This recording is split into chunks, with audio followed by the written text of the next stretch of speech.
Hi. Okay, so we are coming to the most important verse of this first day, where something is being created, something is being happening in this day. And I want to begin, so the verse is Vayomer Elohim Yehi Or Vayhi Or, and God said, I want the light to be, and the light appeared.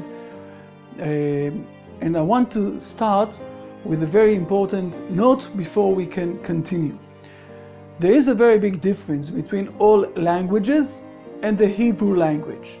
All languages usually is a consent of all masses, okay? The agreement of people. Let's take, for example, the Chinese language, where for every word there is some sort of a drawing or something like that. So, with the years, there are more and more words and more drawings. It's the same thing with the English. Science is saying today that people from 300 or 400 years ago won't understand the English that we are speaking today because we have much more words. We have much more, the vocabulary of the words is bigger. So the issue of the language is something that's being built up. There is a very big difference from the Hebrew language. Because the Hebrew language is like something that is written down in Psalms for something else, but it's the same thing that God said and it came. In a moment, God said, for example, it wasn't here, now it's here. And therefore, we have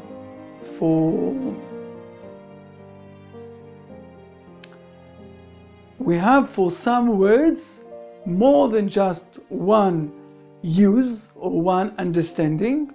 They are connected, all the understanding with each other. As I already explained, the word Shamayim and other words.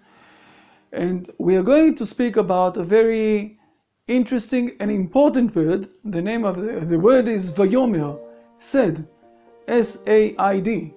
Okay, when someone is saying something, and in the Hebrew language we find it with three different understandings. The first understanding is very simple.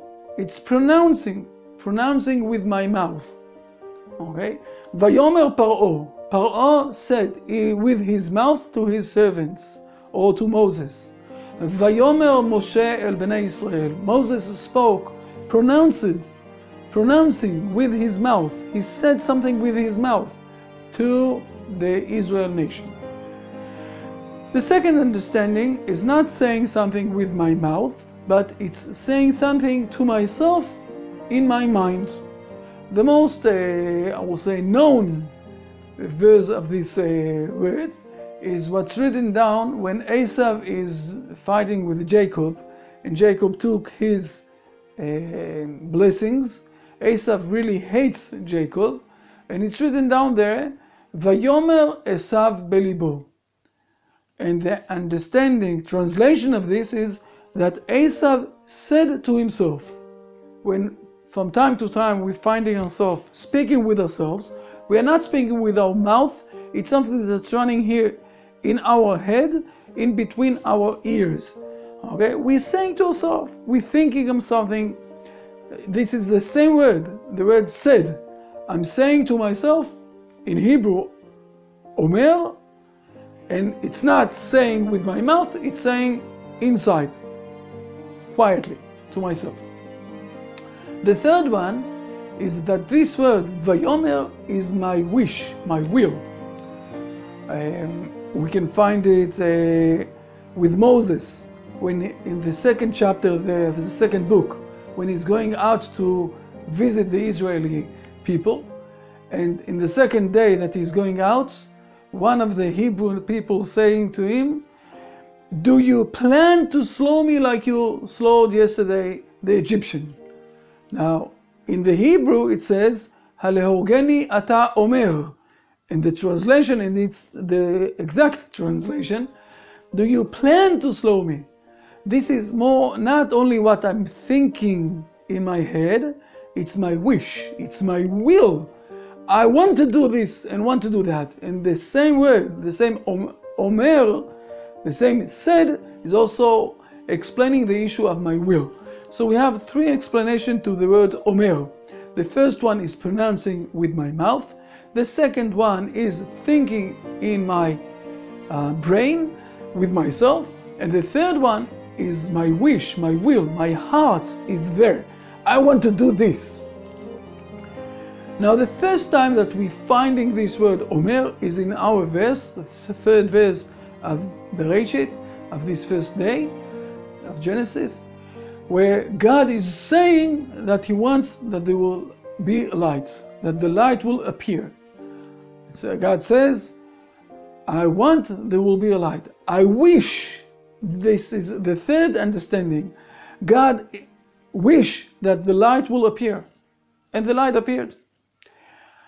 He is not saying to anything. First of all, logically, He is not saying anything because there is nothing here to speak with. No one here is to speak with. The light has not existed yet.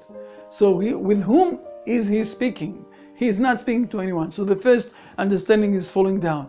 The second understanding, you might get confused with the second understanding, but our sages from the prophets already is saying to us that everything that is written down in the first chapter of the Bible that is explaining that God wants to do this world, it's the third understanding, what's His will, what's His wish.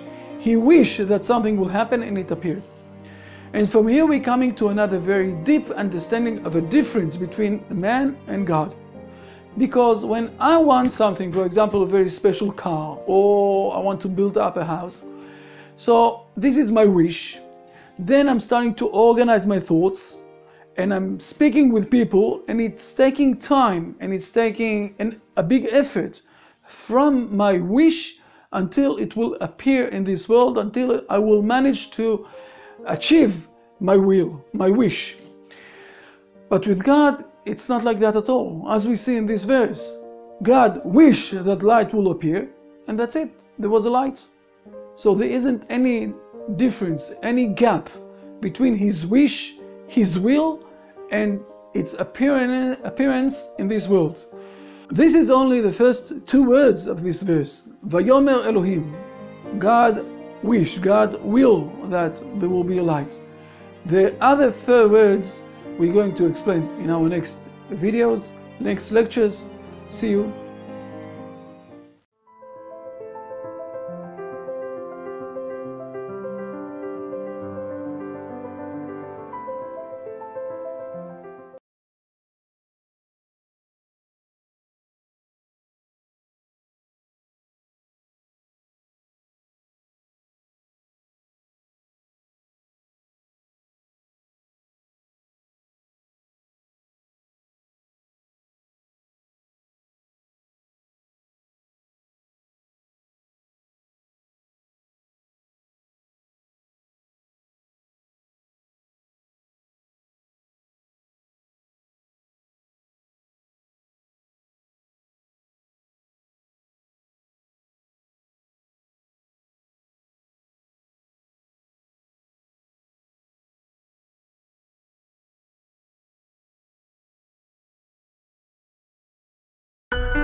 Hi.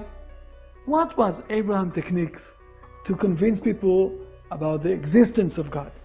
Our traditions tells us that Abraham would invite people and give them food. Everybody who came to visit him at his home got food to eat. Yes. That was what he did.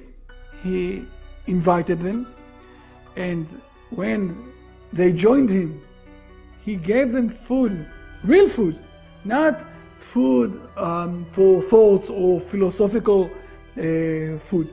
He gave them food, drinks, and normal food. Then, when the guests would say that they want to thank Abraham for his kindness, he would explain to the guests that the guests should really appreciate and thank the Creator. And what if the guest, for example, refused? Let's say he was an atheist or an idol worshiper or something like that. And he didn't want to thank the Creator, he didn't believe in the Creator. Then Abraham would demand an exaggerated price for the food. So the visitor was a bit shocked, and Abraham explained that the guest can have everything without any paying, but only if he would thank the Creator himself for all of this food and everything that he got. That is how Abraham convinced the other people in his region, in his area, in these times, that the world has an active Creator. This is what the stages of Israel are telling us from in the Midrash.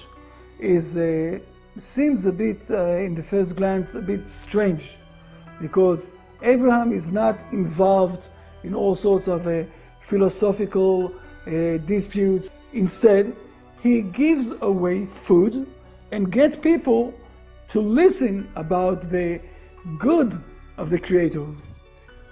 That is his whole technique. That's it. Is it really so simple? Is it possible that we will eat together and this way I will manage to convince people who disagree with this issue of God that He exists? I want to explain this story in a profound meaning. Let's say that I manage to convince you in a logical argument, in a purely philosophical dispute, that there is a God in heaven. So what have I really accomplished? Nothing. Nothing at all. Why is this so? Or why do I say that? It is because such a proof, okay,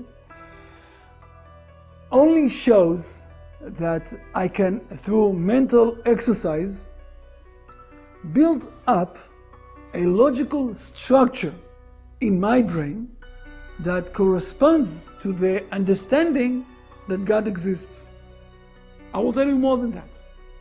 Descartes, the big philosopher Descartes, he brought many, I will say, proofs that God exists. And all that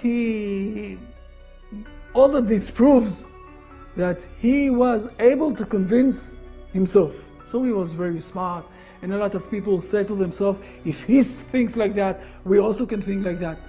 And he, or maybe even convince people, but it's only in a logical patterns. But when I eat something, I'm putting inside my status demonstrates that I was physical created. I go through a, I say, total experience with myself. And it helps me understand that my existence depends on external factors from outside, things that I'm putting in my mouth. By eating, I show that my life depends on receiving something from the outside of me. And it puts me in a status of having been created. And if I was created, it stands to reason that there must be a creator. And that explains why Abraham would give his guests food.